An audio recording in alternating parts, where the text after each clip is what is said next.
E aí galera, eu sou a professora Bianca Nascimento e o assunto agora é Mesopotâmia.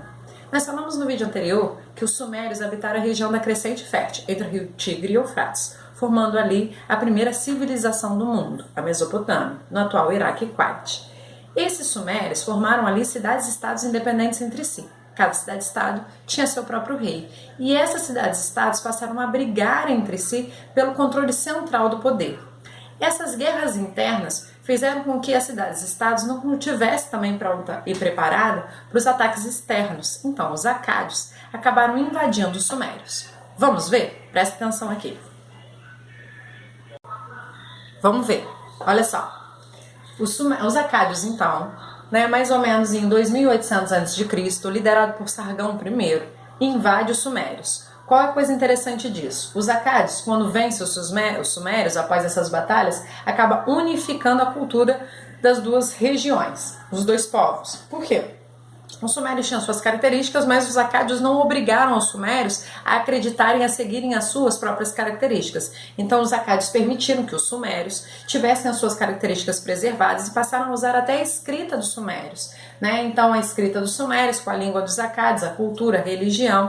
Só que os acádios, depois de anos de governo, começam a ter rebeliões internas. E essas rebeliões internas facilitam a invasão dos amoritas. Então os amoritas atacam aquela região que está enfraquecida por rebeliões internas e forma ali um outro império. Vamos lá? O que é império? É quando um rei domina outros reinos. Então, os acádios dominaram várias cidades-estados, que cada cidade-estado suméria tinha seu próprio rei. Então, o Sargão I, que era um rei, dominou vários reis dos sumérios. E agora, o rei dos amoritas, o Hammurabi, passa a dominar o Sargão I e todas as outras cidades-estados mesopotâmicas.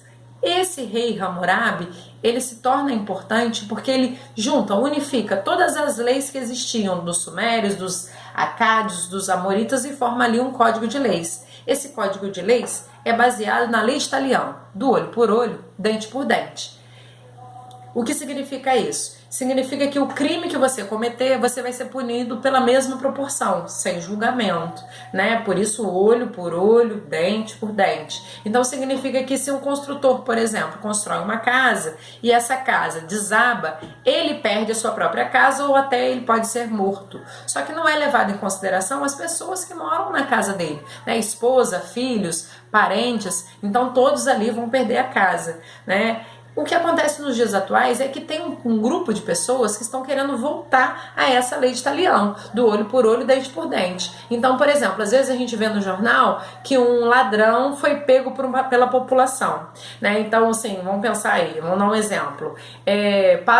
Acontece um roubo, próximo a um ponto de ônibus, e nesse ponto de ônibus tem 7 homens. Esses 7 homens, então, capturam esse ladrão, dão um pontapé, bate tudo, e aí o ladrão morre. Todos esses homens são condenados por um assassinato. Então, assim, a lei de Hammurabi, esse código de Hammurabi, do olho por olho, dente por dente, não traz, assim, uma justiça, nem é um pensamento interessante, apesar de um grupo de pessoas atuais achar que é bacana, seguir essa lei de Talião, do olho por olho, dente por dente, que foi criada há 1800 anos antes de Cristo, Quer dizer, tempão. Faltou justiça, faltou humanidade aí, nessa lei de Talião.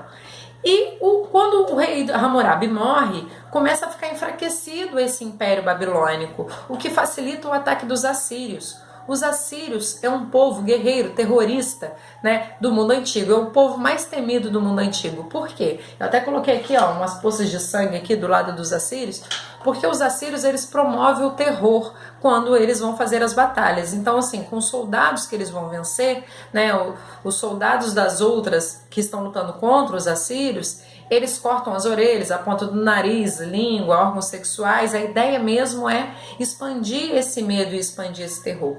Eles organizam o primeiro exército do mundo e eles utilizam armas de ferro. Até então as armas eram utilizadas de bronze, E aí eles utilizam as armas de ferro, porque eles são o primeiro povo que está ali na evolução da idade dos metais. E tem arqueiros, lanceiros, infantaria. Então o exército dele é bem organizado a ponto de conseguir vencer. E eles também organizam dentro da Mesopotâmia esse Império Assírio com uma excelente agricultura, com um excedente agrícola e com um comércio bem forte. Eles dominam a Síria, além da Mesopotâmia, a Palestina, a Fenícia e o Egito. Então eles têm um território muito grande que eles estão dominando. E aí, por ser um território muito grande, o auge deles é mais ou menos em 668 a.C., eles são invadidos pelos caldeus. E aí não se dão conta disso. Quando os caldeus invadem os assírios, aqui ó, caldeus e medos, invadem os assírios, eles conseguem dominar os assírios e formar ali o segundo Império Babilônico. Por que os caldeus e os medos eram um povo sedentário que vivia lá no norte do Irã, né? Eles eram sedentários, mas eles também, em época, passaram por problemas agrícolas e passaram a invadir algumas regiões. E os caldeus, então, junto com os medos, invadem os assírios e formam ali o segundo Império Babilônico. Por que o segundo Império Babilônico? Porque o Nabucodonosor, nome bacana, olha só, dá até para colocar no seu peixinho. O Nabucodonosor, que é o rei dos caldeus, domina essa região, mas o Nabucodonosor era fanzaço do Hammurabi, que tinha feito lá o primeiro Império Babilônico. Então, quando ele constrói, quando ele legitima, quando ele vence, né, liderando os caldeus, o Império Assírio, para ele foi uma vitória muito grande, porque os assírios tinham um exército mais organizado, mais forte do mundo antigo. Ele coloca o nome do seu império de Segundo Império Babilônico. Só que ele também faz uma outra coisa que vale ressaltar, que é invadir a região dos hebreus e capturar vários hebreus, sequestrar vários hebreus como escravos e levar para a região do Segundo Império da Babilônia, que a capital ficava na Babilônia. Então ele tira os hebreus da sua região, traz os hebreus para a Babilônia e transforma os hebreus em escravos, formando ali o cativeiro da Babilônia.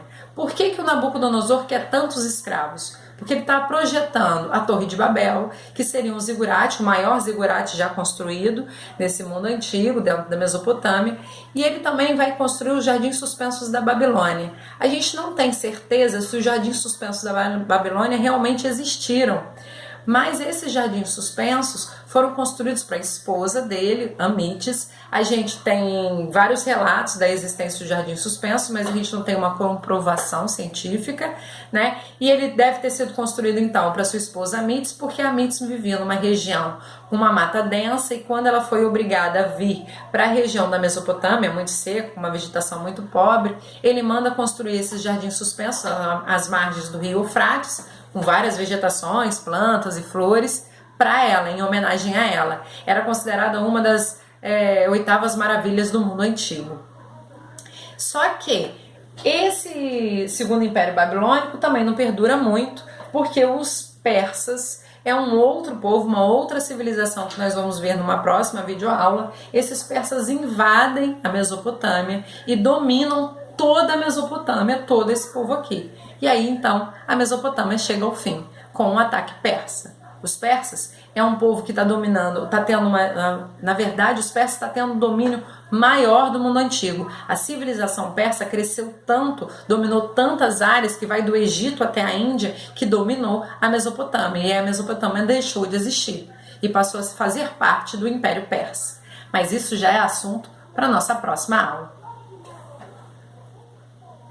Então, relembrando, nós temos então nesses domínios e ataques aqui dentro da Mesopotâmia. Os sumérios são um povo que formou, os acádios invadem os sumérios formando o Império Acádio, os amoritas invadem os acádios formando o Império Amorita, o Hammurabi invade os amoritas formando o primeiro Império Babilônico, os assírios, que são os mais guerreiros e cruéis, invadem o Império Babilônico formando o Império Assírio, os caldeus e medos invadem o Império Assírio formando o segundo Império Babilônico, liderado por Nabucodonosor, até que os persas dominam e acabam com a civilização mesopotâmia. E aí, galera, faz favor para mim. Quem gostou, clica no joinha, se inscreve no canal e ativa o sininho. Até a próxima aula!